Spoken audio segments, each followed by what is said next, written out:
నేను పోయిన రాయ్పూర్ దగ్గర వాళ్ళు ఏం చేశారంటే 500 ట్రాక్టర్లు జాండీరి ట్రాక్టర్లు మొత్తం కొనుక్కున్నారు. వాళ్ళు మధ్యలో ఎవరికి మాట్లాడలేదు, షోరూమ్ మాట్లాడలేదు, చక్కగా కంపెనీకి మాట్లాడి అది మంచి అదే బాబు మంచి క్లస్టర్ మాది, వాళ్ళది కూడా 5,000 క్లస్టరే.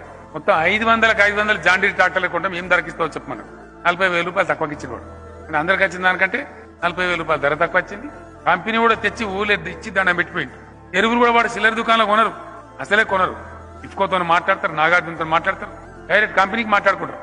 ఇక మాకు గిన్ని బస్తాలు డిఏపి, గిన్ని బస్తాలు యూరియా, గిన్ని బస్తాలు పొటాష్ కావన్నా ఊళ్ళోకి వచ్చి దించిపోతారు. కంపెనీ వాడే పోవుడు దుకాణం పోయి నెత్తి మీద తెచ్చుకుని లేదు, కంపెనీ వాడే వచ్చి దండం పెట్టి ఇచ్చిపోతాడు. అందరికన్నా 10 రూపాయలు తక్కువ, బస్తాకు 10 రూపాయలు తక్కువ. రెగ్యులర్గా ఉంటారు కదా వాళ్ళు ఖచ్చితంగా.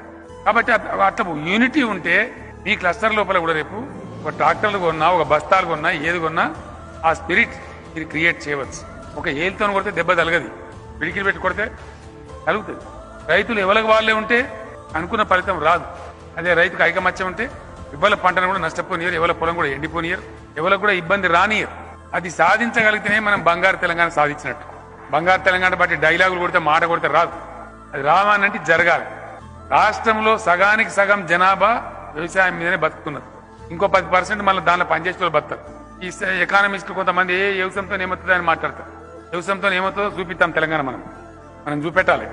ఈ మధ్యలో పెళ్లి పిల్లని చూడటానికి, పెళ్లి పిల్లగాని చూస్తానికి వచ్చారనుకో, ఏం చేస్తాడా పిల్లగా అంటే 15 ఎకరం ఉందా వ్యవసాయం చేస్తాడు అనగానే ముఖమాట పెట్టుడే. నౌకరీ చేస్తాడు, అటెండర్ అంటే కూడా పర్వాలేదు. అంటే గట్ల అయిపోయింది రైతు బతుకు. వ్యవసాయం అనగానే అదేదో నామోషిలాగా వ్యవసాయం చేస్తానని చెప్పడానికి సిగ్గుపడే పరిస్థితి వచ్చింది. దాన్ని మొత్తం రివర్స్ చేసి సాయమే ఫార్మర్ ఇన్ తెలంగాణ అని చెప్పే పరిస్థితి తీసుకురావాలి. నేను తెలంగాణలో ఒక రైతును అని చెప్పే పరిస్థితి రావాలి.